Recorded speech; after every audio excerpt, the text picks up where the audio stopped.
Alden Richards hindi na pinauwi ni Catherine at sa mansyon nila ito natulog. Spotted nga ang multimedia star na si Alden Richards sa concert ng sikat na boy band noong 90s na 98 Degrees. Nag-post pa si Alden sa kanyang social media account ng promotion para sa nasabing concert na katatapos lamang nitong nakaraang May 30 and 31. At sa mga videos na nga nagsisirculate sa social media, makikita na happy si Alden sa nasabing concert.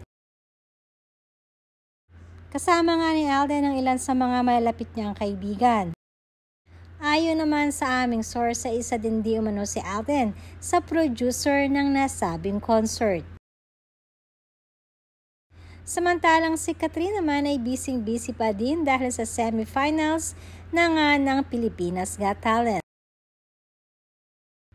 Na this time ay iba nga naging setup ng kanilang production dahil nasa labas ang naging programa nila.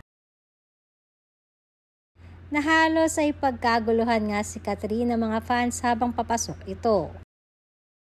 Samantalang marami din naman ang nalungkot dahil pansamantalang itinigil ang show dahil sa malakas na pag-ulan. Dahilan upang sa loob na lamang uli ganapin ang nasabing competition. At dahil nga dyan ay napasugod pala itong si Alden sa ABS-CBN pagkatapos ng panonood niya ng concert at sinundo si Catherine Bernardo.